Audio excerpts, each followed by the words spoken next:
नमस्कार। हम गोवा भ्रमण पर गोवा के जनजीवन पर विचार करेंगे। मैं एक मछुआरे को समंदर के किनारे जाल लिए हुए देखता हूँ। मैं मछुआरे को ध्यान से देखता हूँ। वह नंगा बदन, दोनों हाथों में जाल को संभाले हुए, लहरों को गौर से देखता हुआ आगे बढ़ता है। जब लहर आती है, वह भी लहर के साथ पीछे हटता हुआ लहर का असर कम हो जाने पर फिर से आगे बढ़ जाता है।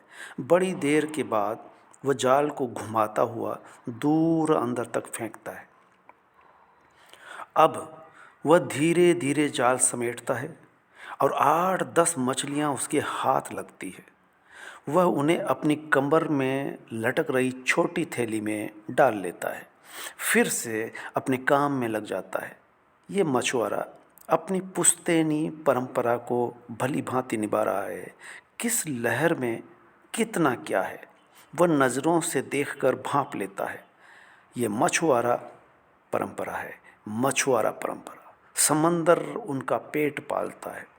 मैं मछुआरे को बराबर ध्यान से देख रहा हूँ, पर कुछ समझ नहीं आता कि वह लहरों में क्या देखता है और कब जाल छोड़ता है। ये उसको पता है, उसे भली भांति पता है। समंदर सदियों से इनकी भूख शांत करने का बड़ा जरिया रहा है। समंदर और हरियाली का मणिकांचन संयोग है। यहाँ हरियाली की अपनी लय है। पहाड़ की रानी शिमला भी हरियाली के चलते ही आकर्षित करती है। यहाँ हरियाली है और मनोहारी है, पर लोग लहरों के दीवाने हैं। यहाँ की हरियाली का एहसास तो मुझे थिविम उतरने से पहले ही हो जाता है। ट्रेन में ही सुबह होती है। बाहर देखा तो भांति भांति के पेड़ों से पटी पहाड़ियाँ देखता हूँ।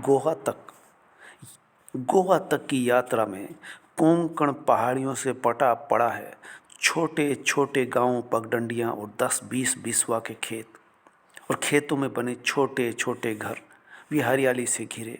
नंद जी भी चौंक पड़ते हैं देखकर, कितना हरा भरा है, कितने छोटे छोटे खेत हैं।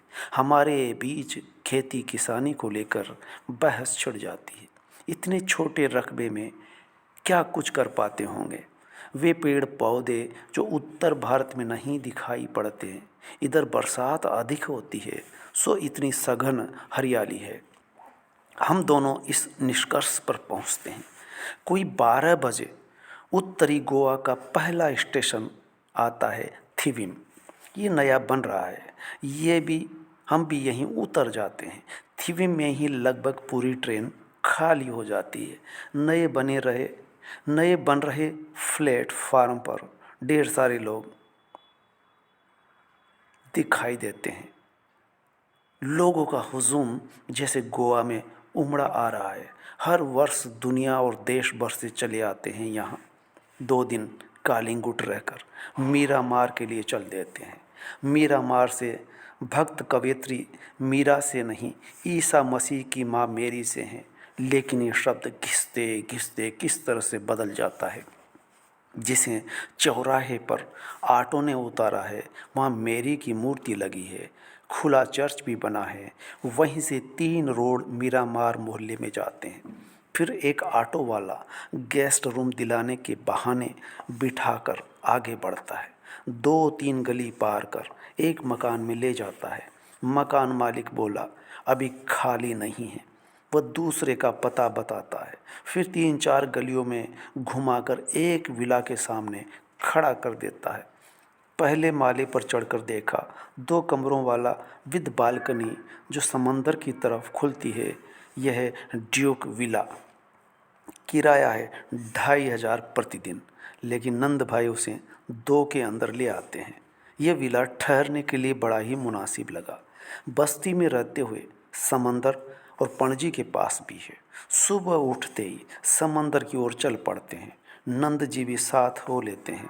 50 मीटर चलकर उत्तर की ओर मुड़कर फिर से 50 मीटर चले कि समंदर के किनारे पहुंच जाते हैं। एक आश्चर्य की तरह खुल जा सिमसिम सा समंदर सामने दिखाई पड़ता है।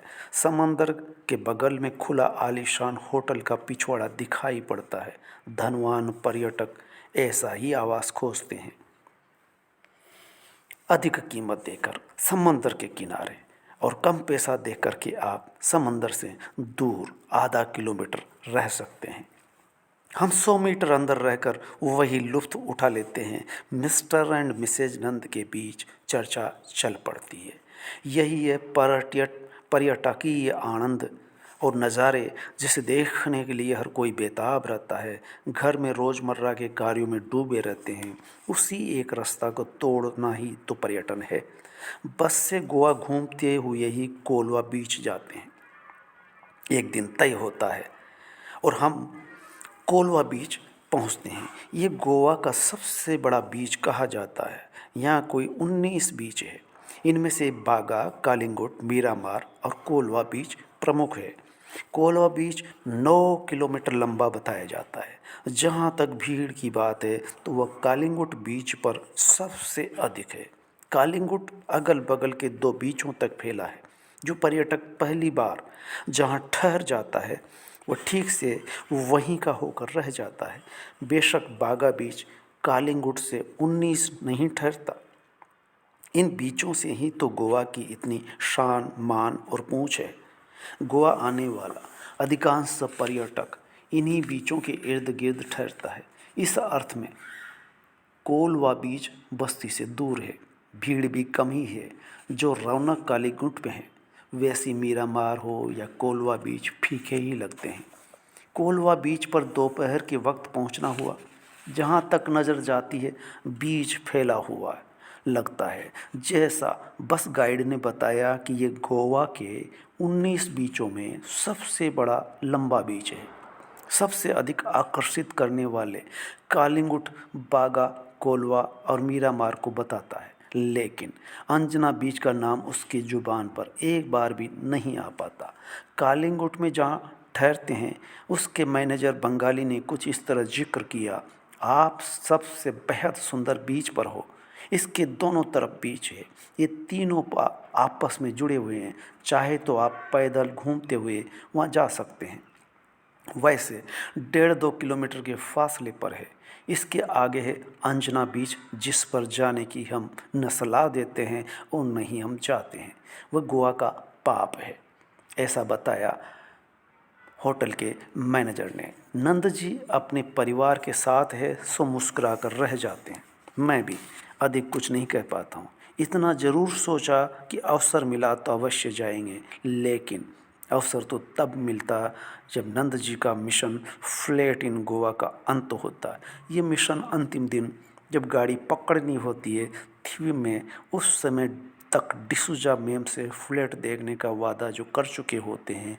ये एक लंबी कहानी है, इस पर थोड़ी देर बाद आते हैं।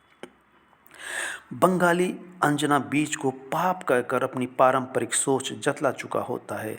वह भी ये भी जोड़ देता है, आप परिवार सहित हो इसलिए आप सही बीच पर आए हो।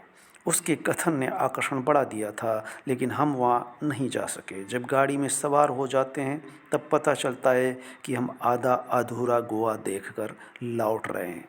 वे अंजना बीच को सबसे बेहतर बतला रहे होते हैं। अब नंद जी अपनी डायरी में नोट करते हैं कि अगली बार इससे भी देखेंगे। गाड़ी में युवा मंडली उसे क्यों कर अच्छा बतला रही है, इस पर भी थोड़ी देर बाद आपको बताया जाएगा। फिलहाल इतना कि हर बीच की आबो हवा कुछ भिन्न है। जैसे मीरामार के आसपास पहाड़ी है, सामने भी गोवा दिख रहा होता है, तो कोलवा बीच पर तीनों तरफ समंदर लहराता हुआ नजर आता है। कालिंगुट बीच के दोनों तरफ पहाड़ियाँ हैं, दोनों तरफ बीच है। एक तरफ केवलिया तो दूसरी तरफ बागा बीच। इस तरह दोनों बीच सीमा बन रहे होते हैं। जब हम मीरामार में नहाते हैं तो लहरें बहुत हल्की धीमी लगती है। कुल मिलाकर उथला उथला बीच है। जब हम गोवा से लौट रहे होते हैं तो एक बार फिर सौरभ के साथ कालिंगुट बीच देखने जाता हूँ। हम दोनों ने लहरों के तेज़ को देखा। लहरों में क्या उछाल था, क्या ऊंचाई थी। लहरें ऊंची ऊंची उठ रही थी। हम देखकर अपने आप को नहीं रोक पाते और कूद पड़ते हैं समंदर में। महज 5 मीटर भी अंदर नहीं जा पाते कि पानी कंधे तक आ जाता है और हर मिनट में आने वाली लहरें हमें उठाकर वापस किनारे की तरफ फेंक देती है। लोगों का हुजूम बाहर और अंदर किलकारियां मारते हुए आनंदित होता है। समंदर की लहरों के साथ खेलने नहाने के मज़े से महरूम रह गए होते अगर लौटते में कालिंगुट नहीं आए होते। सौरभ के चेहरे पर मैंने खुशी की लहर देखी। वो बोल पड़ा, अंकल मज़ा आ गया, यात्रा का मज़ा दुगना हो गया, हम लौट पड़ते हैं।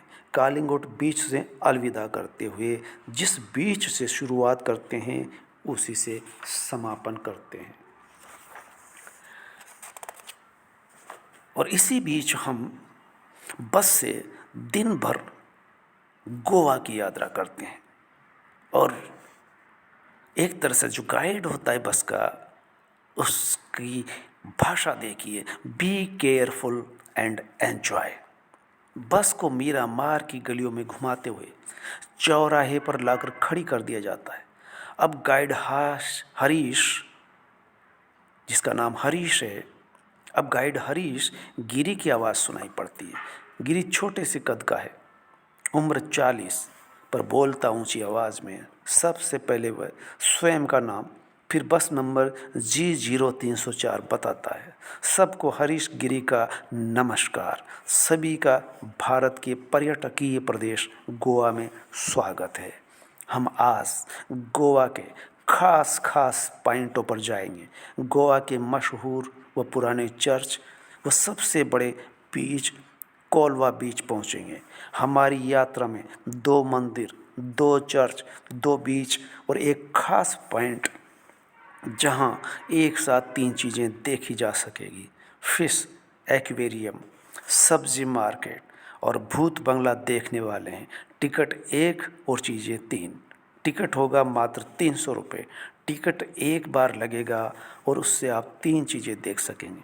आपको 3D फिल्म वो फिश एक्वेरियम में सावधानी रखनी होगी। आप रंग बिरंगी फ़िशों को अपने पास देख सकेंगे, पर छुएंगे बिल्कुल नहीं। कुछ फ़िश 1 लाख कीमत तक की है। आप 3D फिल्म चश्मा लगाकर देख सकेंगे। फिल्म में जब आपको चश्मा दिया जाए तब सबसे पहले उसे ठीक से चेक कर लेना न भूलें। वो टूटा हुआ हो सकता है, टूटा हो तो तुरंत बदल लें, अन्यथा 1000 रुपये आपसे वसूल लिए जाएंगे। सो प्लीज़ सबसे पहले चेक योर चश्मा और सीट पर संभल कर बैठें। अपने मोबाइल का ख्याल रखें। इतनी हिदायत देता है वो गाइड बस में खड़े होकर। वो पूरी यात्रा में चर्च, मंदिर और ख़ास ख़ास बीचों की विशेषता बतलाता चलता है। हम गोवा के सबसे बड़े बीच कोलवा बीच पर कुछ देर बाद पहुंचने वाले हैं। आप एशिया के सबसे बड़े बीच को देखने वाले हैं। उतरकर उसमें नहा सकते हैं, पर अधिक अंदर नहीं जाना क्योंकि उसमें भंवर पड़ता है। कोलवा और मीरामार दोनों बीच यहाँ के खतरनाक बीचों में से एक है। मीरामार में 4 साल पहले 4 बच्चे लापता हुए जो आज तक नहीं मिल सके हैं। इसलिए आपको हिदायत दी जाती है, इन बीचों पर अवश्य जाएं, देखें, पर न अधिक अंदर जाएं, नहीं किसी तरह का नशा करें। मैं पहले से ही सावधान किए दे रहा हूँ। So please be careful and enjoy our journey. वो धार्मिक स्थल के साथ साथ गोवा की जानकारी भी देता चलता है। यहाँ शराब पीना कानूनन मना है। पिछले माह विधानसभा में शराब विरोधी विधेयक पास किया गया है। अगर कोई ऐसा करते हुए पकड़ा गया तो भारी जुर्माना वसूला जाएगा। हाँ, एक बात और, विदेशी पर्यटकों के फ़ोटो बिल्कुल न खींचे बिना उनकी मर्जी के। अगर ऐसा करते हुए पुलिस को दिख गए तो पुलिस आपके मोबाइल को छीन लेगी, जब्त कर लेगी और तोड़ देगी। पुलिस बख्शेगी बिल्कुल नहीं। विदेशी पर्यटकों की पुलिस पूरी मुस्तैदी से सुरक्षा करती है। ये हमारे अतिथि है, ये हमारे मेहमान हैं गोवा के। वे अक्सर पुलिस वाले सादी वर्दी में घूमते रहते हैं। इसलिए प्लीज़ बिना इजाज़त के कैमरा भूलकर भी फ्लैश ना करें। चर्च में आप जब जाएंगे तब कुछ बातों की सावधानी बनाए रखनी होगी। जब तक आप चर्च में रहें पूरी तरह से मौन रहें। वहाँ कैमरा और टोपी अलाउ नहीं है। जूते पहनकर जा सकते हैं। वहाँ आप 450 साल पुरानी मम्मी देख सकेंगे। ये मम्मी हर साल कद में छोटी हो रही है। एक दिन ऐसा आएगा जब ये पूरी ख़त्म हो जाएगी। जब तक ये मम्मी है गोवा का कोई कुछ नहीं बिगाड़ सकेगा, ऐसा कहा जाता है, ऐसा विश्वास है। ये पुरानी चर्च काफ़ी महत्वपूर्ण है। दुनिया भर से इसे लोग देखने के लिए आते हैं, खासकर ईसाई। चर्च में रहते समय सावधान रहें। आज आप मेरे मेहमान हैं, आपकी सुरक्षा मेरा दायित्व है। सावधानी के साथ पर्यटकी यात्रा एंजॉय करें। मेरा नंबर नोट करके रखें। गोवा का एक गांव केवड़िया, केवड़िया गांव भी इस यात्रा में देखने वाले हो। हम कुछ देर में केवड़िया गांव के प्राचीन मंदिर पहुंच रहे हैं। मंदिर दर्शन से पहले आप फन होटल में लंच करेंगे। इसमें खाना खाएंगे। बेशक घर जैसा खाना कहीं नहीं मिल सकता, फिर भी आपसे मेरा कहना है, गुजारिश है, आपको निराश नहीं करेगा फन होटल। हाँ, आप मेरे मेहमान हैं, सो खाना मेरी तरफ से, ड्राइवर और मालिक की तरफ से बिल आपको पे करना होगा। तो अब आप मंदिर दर्शन करें, पहले लंच। जैसा गाइड ने बताया, कुछ सीधा तो कुछ बिल्कुल उल्टा ही देखने को मिलता है। कोलवा बीच पर जो ही पहुँचे तो एक पीकर उल्टा मुंह लमलेट नजर आया। खजूर की गुमटियों में बियर की बोतलों के साथ पर्यटक नजर आए। मंदिर से पहले फन होटल के खाने के बारे में जैसा उसने बताया कि फिर आपको खाने का होटल नहीं मिलेगा, लेकिन मंदिर वाले रास्ते में 2-3 होटल 80 रुपये की थाली वाले नज़र आ जाते हैं। चर्च देखते हुए कैमरे के फ्लैश चमकते रहे, मौन टूटता रहा। हाँ, एक बात उसकी मुझे अच्छी लगी, वो ये कि बोलने में माहिर था, अलंकार, विशेषण और फ्लो में अपनी बात कह रहा था। चर्च पॉइंट आने से पहले बोला, फिर अपनी धुन में बोला, पहले बाएं वाले पुराने चर्च में, फिर दाएं वाले नए चर्च में जाएंगे। उसके बाद सामने वाइट हाउस दिखेगा। थोड़ा ठहर कर हंसते हुए, अमेरिका वाला नहीं, मेरा वाला, यानी अपनी बस, वहाँ चले आइएगा। समय शुरू होता है अब से। आपको 40 मिनट मिलेंगे। 40 मिनट में ये दोनों चर्च देखने हैं। सभी यात्री हंसते हुए चर्च देखने चल पड़ते हैं। गाइड हरीश प्रोफेशनल अंदाज में बोलता है, उसका रोज़ का काम है। गाड़ी पहले पॉइंट पर पहुंचती है। सभी मीरामार बीच देखने चले जाते हैं। मैं उसके बारे में जानकारी हासिल कर लेता हूँ, उसके साथ सेल्फी लेता हूँ। अब वो पूरी यात्रा के दौरान मेरी तरफ देखकर मुस्कुराता रहता है। उससे भी लग गया होगा कि यह भी मेरा जैसा ही है। गाइड और राइटर में अधिक अंतर नहीं हुआ करता। प्रोफेसर भी तो ज़िंदगी भर यही सब करता है, छात्रों को गाइड करना। यही तो उसका उद्देश्य है। हम पणजी सब्जी मंडी उतर जाते हैं। सब्जी मार्केट में आसपास घूमते हैं। गोमती नदी पर 3-4 कैसीनो देखकर गोवा सरकार के खाने के दांत और दिखाने के और देखकर दंग रह जाता हूँ। हरीश ने यात्रा के दौरान बताया था, इन कैसीनो में गोवा की जनता अलाउ नहीं है। मतलब गोवा सरकार नहीं चाहती कि यहाँ की जनता लूटे। 3,000 रात भर का टिकट के साथ लूटे जाते हैं। विदेशी व बाहरी, यानी दूसरे प्रदेशों से आने वाले पर्यटक 3,000 देकर अंदर प्रवेश करते हैं। कैसीनो में पहले जिताया जाता है, फिर जितना भी जेब में होता है सारा का सारा खाली कर लिया जाता है। सरकार का लोक कल्याणकारी चेहरा कितना बदरंग व मुखौटा भर बचा रह गया है। बियर बार गोवा में खुलेआम चल रहे हैं। समंदर के किनारे बियर लिए पर्यटक दिन भर पीते हुए देखे जा सकते हैं। दो चार शतुरमुर्गी रेत में मुंह डाले पड़े नजर आ जाते हैं। जिस हरियाली के लिए गोवा जाना जाता है वह बिल्डरों के द्वारा शिकार हो रही है। जिस शुद्ध पर्यावरण के लिए गोवा की पहचान है वह आबो हवा बनी रह सकेंगी, इसमें शंका है। आने वाली भीड़ व बिल्डरों से बच पाना मुश्किल है। धन्यवाद। ये था गोवा का जनजीवन जो पर्यटकीय दृष्टि से मैं देख सका हूँ। इस एपिसोड के बाद दूसरा वो अंतिम एपिसोड होगा, क्या गोवा में शैक्षणिक भ्रमण किया जा सकता है? Question mark. क्योंकि जब मैं ट्रेन से वापस लौट रहा होता हूँ तब ट्रेन में मेरी बोगी में 15-20 लड़के लड़कियों का हुजूम जो जयपुर से और जयपुर के आसपास से पहुँचता है, उनको देख करके मैं ये बात कह पा रहा हूँ जो अगले एपिसोड में सुन सकोगे। धन्यवाद।